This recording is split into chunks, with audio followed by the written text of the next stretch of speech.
नमस्कार दोस्तों। मोदी सरकार के तीसरी बार सत्ता में आते ही बिहार के लिए नीतीश ताबड़तोड़ फैसले ले रहे हैं और एक बड़े फैसले के तहत नीतीश ने तय किया है कि अब बिहार के 4 अन्य शहरों में मेट्रो ट्रेन चलेगी। इन शहरों में मुजफ्फरपुर, दरभंगा, गया और भागलपुर शामिल हैं।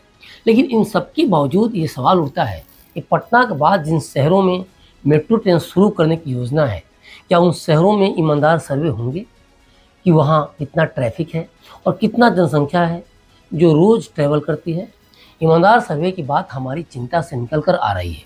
जयपुर मेट्रो के फेल होने को लेकर आ रही है और फिलहाल बेंगलुरु मेट्रो की भी स्थिति बहुत अच्छी नहीं होने के कारण ये सवाल हम कर रहे हैं। ये बात और है कि आने वाले समय में बेंगलुरु मेट्रो की स्थिति ठीक हो जाए। 2025 तक तो जयपुर मेट्रो को भी शुरू नहीं करने की बातें की जा रही थी, लेकिन शुरू कर दिया गया 2015 में ही। आज हाल ये है कि 8 वर्षों बाद भी जयपुर मेट्रो को हर साल लगभग 60 करोड़ रुपए का घाटा एक सफ़ेद हाथी ही साबित हुआ है। तो कुल मिलाकर हमारा इस तरफ ध्यान दिलाना है कि प्रस्तावित मेट्रो परियोजनाओं वाले शहरों में सड़कों पर उपलब्ध कुल परिवहन में से 50-60% सार्वजनिक परिवहन होना चाहिए। यह सुनिश्चित किया जाना चाहिए कि मेट्रो परियोजनाएं केवल उन शहरों में शुरू की जाएं जो सार्वजनिक परिवहन पर अधिक निर्भर है। मेट्रो ट्रेन का भला कौन विरोध कर सकता है। जहां ज़रूरत है उस शहर के लिए मेट्रो ट्रेन रगों में बहने वाली लहू के माफिक है। लेकिन जब किसी शहर की स्थिति ऐसी है जहां इस प्रोजेक्ट की सफलता पर संदेह है, तो नीति निर्माताओं को, फैसले लेने वालों को जरूर सोचना चाहिए। कोरोना का वो दौर याद होगा आपको कि किस तरह से बिहारी मजदूर सिर पर गठरी लेकर छोटे छोटे बच्चों के साथ अपने घर को निकल पड़े थे। लेकिन यहाँ आकर भी रुकते कैसे? खाने को तो कुछ था नहीं, और जब भूख बर्दाश्त से बाहर हो गई तो तुरंत वे फिर से दूसरे राज्यों के लिए चल पड़े। भूख जीवन से जुड़ा बुनियादी सवाल है, और यही हल नहीं हुआ तो मेट्रो की विफलता या बिना पूरी तरह से चीज़ों को समझे, रिसर्च किए विकास की हर बात बेमानी है। और वो भी तब जब जयपुर मेट्रो के फेल्योर होने का मामला हमारे सामने है। कुपोषण के कारण 5 साल से कम उम्र के बच्चों की मौत के मामले में बिहार देश के पिछड़े राज्यों में से एक है। बिहार की गरीबी को एक बार मेट्रो ट्रैक पर आने वाले खर्च और उस खर्च के कारण बिहार सरकार और बिहार के निवासियों पर टैक्स के माध्यम से आने वाले बोझ के नज़रिए से देखना चाहिए। रेलवे लाइन बिछाने में 7 करोड़ रुपये प्रति किलोमीटर का खर्च आता है, जबकि मेट्रो के 1 किलोमीटर के ट्रैक निर्माण में लगभग 222 करोड़ रुपये खर्च आता है। तो जरा सोचिए, जिस बिहार में 51.91% जनसंख्या गरीब है, जबकि बिहार की तुलना में केरल में गरीबी देखा जाए तो यहाँ केवल 0.71% जनसंख्या ही गरीब है। बिहार की 51.88% जनसंख्या, जो कि देश में सर्वाधिक है, कुपोषण की शिकार है, जबकि इसी देश में सिक्किम भी है जो देश का सबसे कम कुपोषित राज्य है। वर्ल्ड हंगर इंडेक्स की 2020 की रिपोर्ट पर विशेषज्ञों की राय है कि देश की रैंकिंग जिन बड़े राज्यों की वजह से नहीं सुधर रही, उनमें बिहार भी है। लॉकडाउन के बाद देश भर के 39 लाख परिवारों में से बिहार के 14 लाख परिवारों को खाद्य सुरक्षा कानून के तहत राशन नहीं मिल पाया था। राष्ट्रीय नमूना सर्वे 2011-12 की रिपोर्ट कहती है कि राज्य में 85.12% ग्रामीण और 74.53% शहरी परिवार राष्ट्रीय खाद्य सुरक्षा कानून के दायरे में आते हैं। इस रिपोर्ट से बिहार में भूख की स्थिति को समझा जा सकता है। तो भूख और गरीबी से छटपटाते इस बिहार में हमें इतनी महंगी तकनीक की ज़रूरत क्यों है? बड़े शहरों में हम देख सकते हैं कि 12% से 20% आबादी मेट्रो का इस्तेमाल करती है। हालांकि छोटे शहरों में ऐसा नहीं है।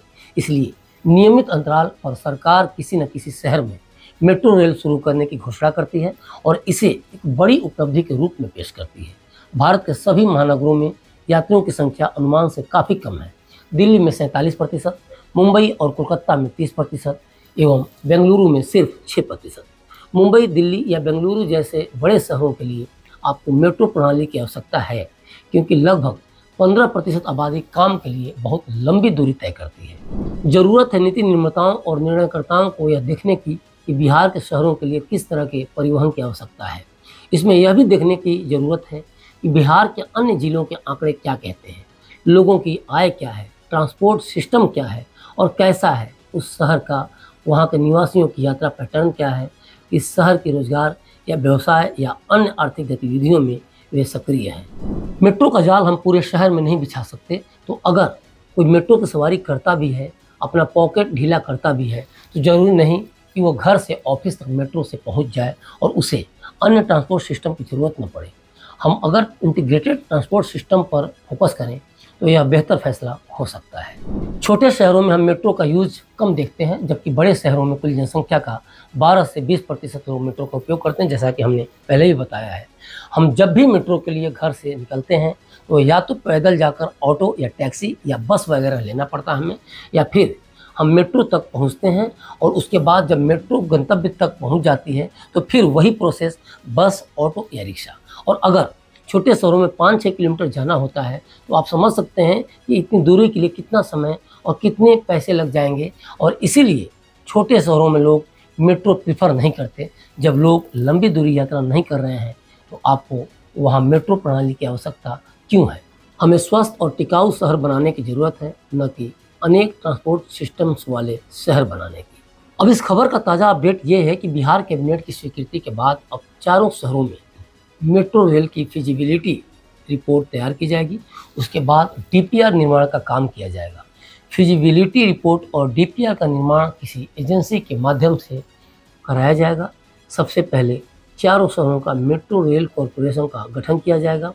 उसके बाद मेट्रो रेल में 20% राशि केंद्र सरकार देगी, 20% राशि राज्य सरकार द्वारा दिया जाएगा, जबकि शेष राशि 60% के करीब जो बन रही है वो विभिन्न वित्तीय संस्थाओं द्वारा कर्ज पर लिया जाएगा। वित्तीय संस्थाओं से राशि लेने का काम मेट्रो रेल कॉरपोरेशन द्वारा किया जाता है, जिसकी गारंटी सरकारों द्वारा ली जाती है। मतलब पहले से ही गरीबी चरम पर है और हम और कर्ज लेने जा रहे हैं। आखिर बिहार मेट्रो ट्रेन के 1 किलोमीटर पर होने वाले 222 करोड़ रुपए का कर्ज कैसे चुका पाएगा? इस भारी भरकम खर्च के लिए जो हम कर्ज ले रहे हैं वो बिहारियों पर कितना बड़ा बोझ होगा, कभी किसी ने सोचा है? किसी ने सोचा है कि इस कर्ज को हम चुकाएंगे कैसे? और चुकाने की भी चिंता छोड़िए, अगर मेट्रो घाटे में गई जैसे कि जयपुर मेट्रो का हाल है, तब क्या करेगी नीतीश सरकार? ये भी सोचने वाली बात है। तो अभी तक के लिए बस इतना ही। बने रहिए क्लिक इंडिया के साथ और मुझे दीजिए इजाज़त। शुक्रिया।